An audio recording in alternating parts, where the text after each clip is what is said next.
Teaching skills and language awareness. Teaching vocabulary 2, more than meaning. This is a continuation from last week's input on teaching vocabulary. For this input, you'll learn about the following lexical relationships: synonyms, antonyms, connotations, collocations, affixation, which includes prefixes and suffixes, part of, as in X is a meronym of Y, for example, steering wheel is a meronym of car, type of, hyponym and superordinate, homonyms, homophones, homographs, and false friends.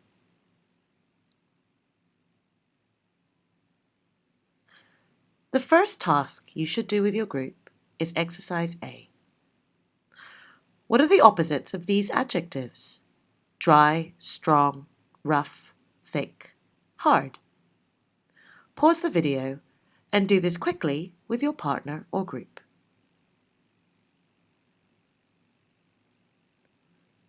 Most people come up with wet, weak, smooth, thin, and soft, or something similar. So now we're going to put these words into a particular context, as in the following: dry wine, strong cigarettes, a rough sea, a thick person, a hard exercise. Again, with your partner or group, pause the video and think what the opposites would be for these. Chances are, the words you thought of previously don't quite match up.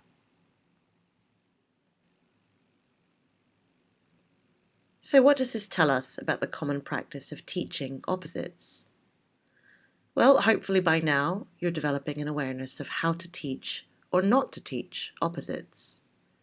Context really is the root of meaning, and depending on how a word is used, its opposite meaning may use a different word from what you expected. We can't just give out a vocabulary list of words with their opposites that we can just give to our students to rote learn, because context and the way the word is used is everything.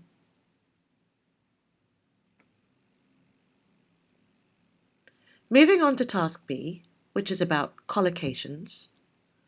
Work with your partner or group and see which of the adjectives can go with these items. Pause the video and do this now. So, in our experience, this tends to get a little contentious as, depending on where trainees are from, they have a number of differing ideas. The most common answers tend to be the following. You can say a heavy meal or a light meal, mild or strong cheese, light, mild or strong cigarettes, weak beer, light beer or strong beer, and strong or weak coffee. Now look at the expressions and correct them. What's wrong with a strong smoker, merry birthday, and to make a photo? Well, you should have said, it's better to say a heavy smoker, happy birthday, and take a photo. But if you think about the words used in the incorrect expressions, the meanings aren't wrong in and of themselves, are they? They just don't sound right. Lexical items collocate with other items, which means they occur together with high frequency. The only way we know they are collocations is that we've seen them and heard them many times before, whereas our learners haven't. Collocations are everywhere and are used all the time, unlike idioms. And to understand a collocation, it's usually enough to understand the meanings of the words it consists of, again, unlike idioms, where even though learners might understand the individual words, the real meaning could be lost, such as, it's raining cats and dogs. For collocations, There are no rules and no reasonable explanations. It's our job, then, to raise our learners' awareness of the fact that some words collocate together more strongly than others. For young learners, you can explain that some words are good friends and are usually found together. Some examples, as given on the worksheet, are people are injured, but things are damaged, not the other way round. We set a record, not make a record, because making a record has a different meaning. Students do their homework and sometimes make a mistake. We don't make our homework or do a mistake. And we are interested in something rather than interested of something. Now for this exercise, think of a word which you feel naturally goes in each of these blanks. It could be a verb, noun, or an adjective. You can do this on your own, but then compare your answers with your group or your partner once everyone has finished. See how many of you came up with the same answers. There are a number of different options, but you might find that several of you came up with the same ones, and this was probably due to the fact that those words strongly collocate together.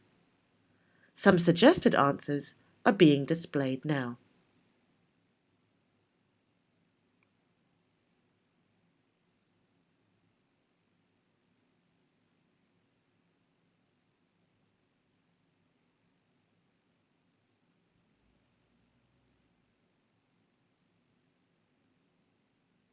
So collocations can be lexical, where you'll find different combinations of nouns, verbs, adjectives, and adverbs.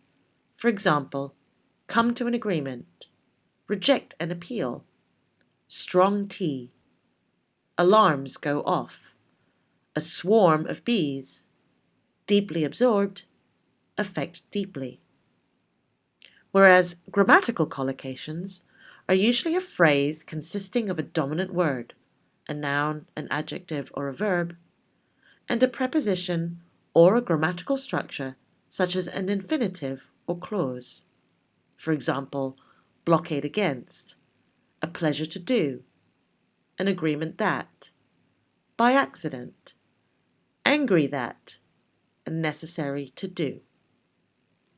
What teachers and learners often find is that collocations are easy to translate from English to L1, but not vice versa.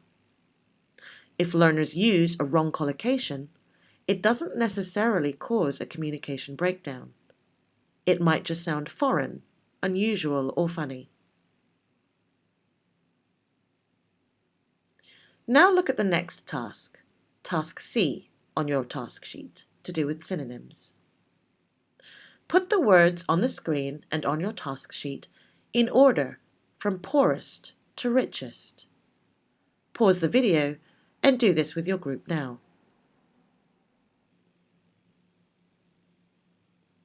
What problems arise when you try to do this? What you may have found was that among your group, there may have been some debate over which words to put where.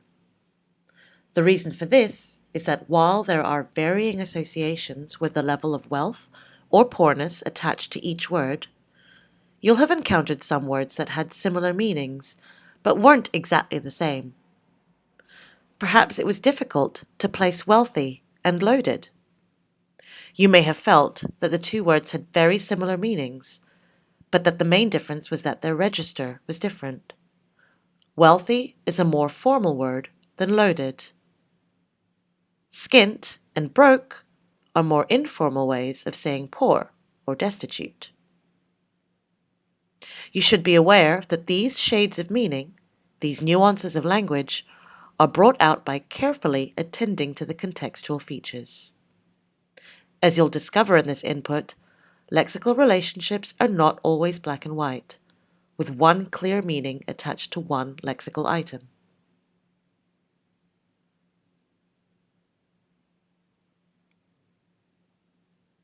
Now look at exercise D. What are the relationships between the following groups of words? And how would you describe these relationships to your learners? Pause the video and do this with your partner or group now.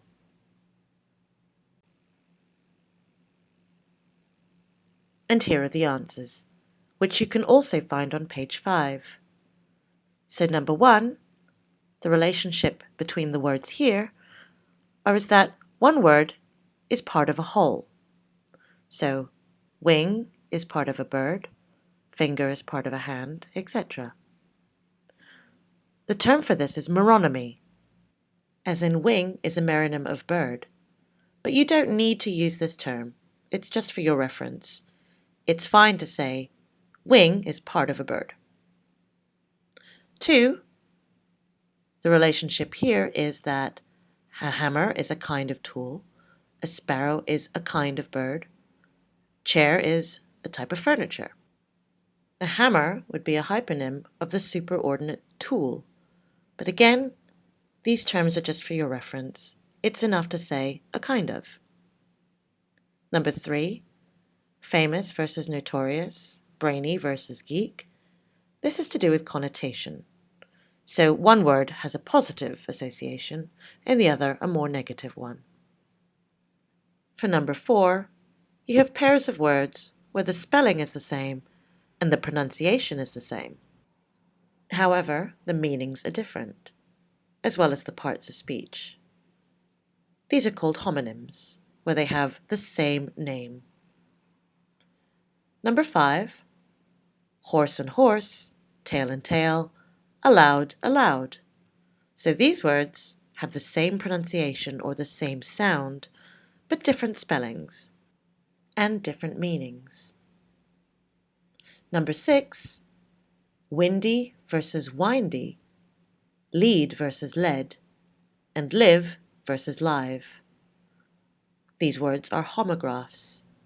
They have the same spelling, but different pronunciations and different meanings.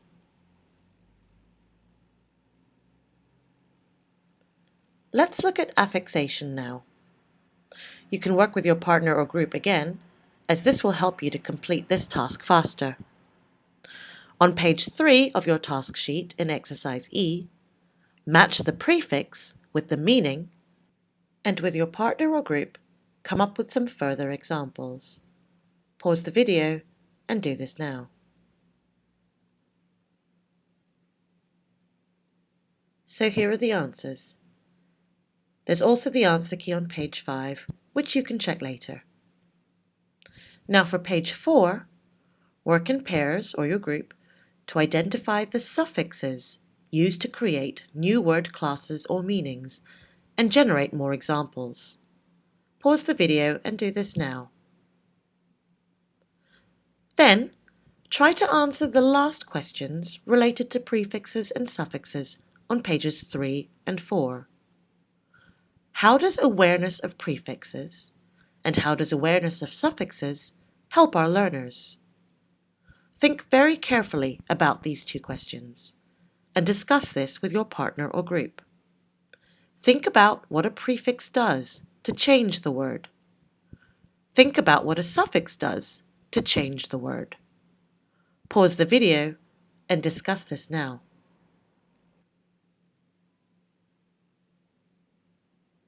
How does awareness of affixation help? So if our learners know what various prefixes mean, it can help them work out and decode the meaning of a word. So if they know that ex means former or before, they can work out what ex-husband means. Knowing suffixes helps learners with understanding word formation and use.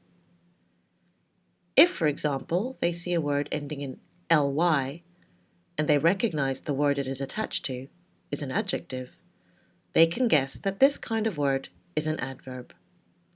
Or if they have an adjective like sad and want to turn it into a noun, being aware of the suffix ness can help them form that noun.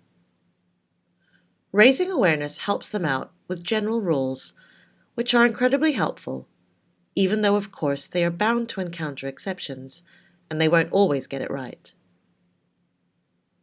So, just to reiterate, prefixes help learners work out meaning, whereas suffixes help learners with word formation and use.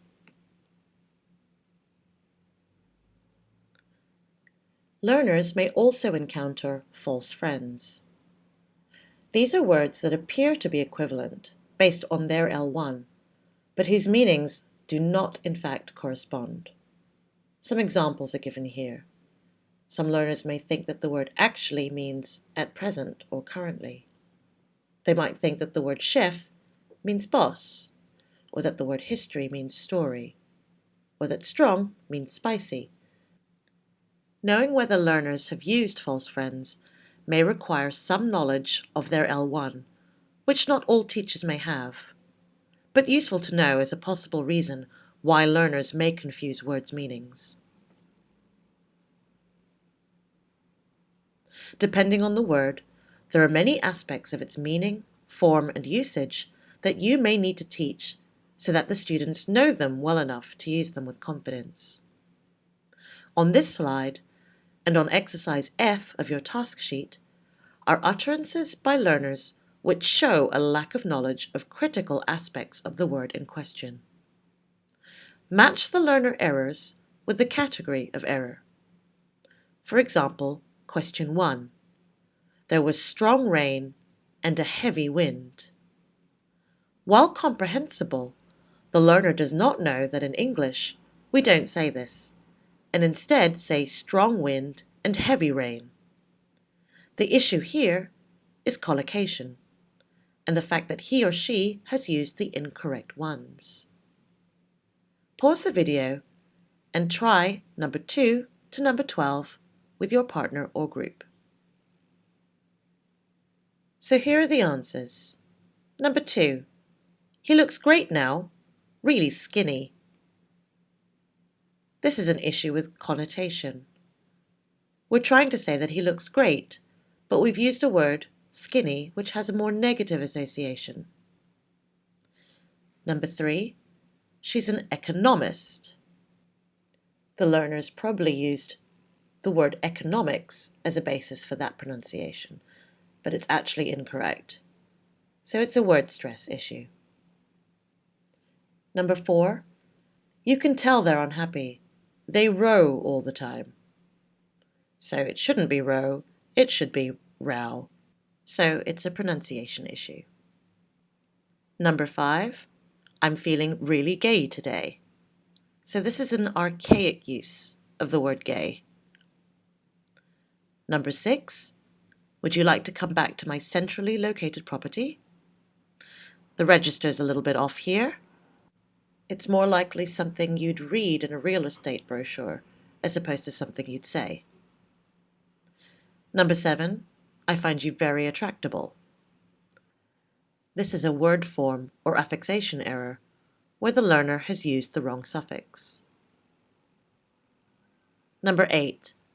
I'm not going to apologize of any of my mistakes. So it should be, I'm not going to apologize for any of my mistakes. The learners used the wrong preposition. You apologize for something, not of something. It uses a dependent preposition, and therefore the learner has used the incorrect grammatical collocation. Number 9. My throat hurts and my nose is constipated. This is a false friend.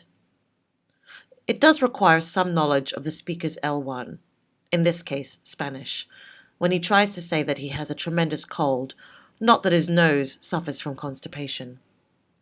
He uses the English adjective constipated under the influence of the Spanish word constipado, which led to this result. Number 10. John arrives at work late always. This issue is word order. Number 11. The thieves broke in and stealed her jewelry. This is word form, where the learner does not know how to pluralize thief, or that steal is an irregular verb whose past tense takes a different word form from regular verbs. And finally, number 12, the toilet roll needs changing. This could be a simple spelling error, or it could be that the learner has confused the word roll, R-O-L-L, with its homophone, roll, R-O-L-E.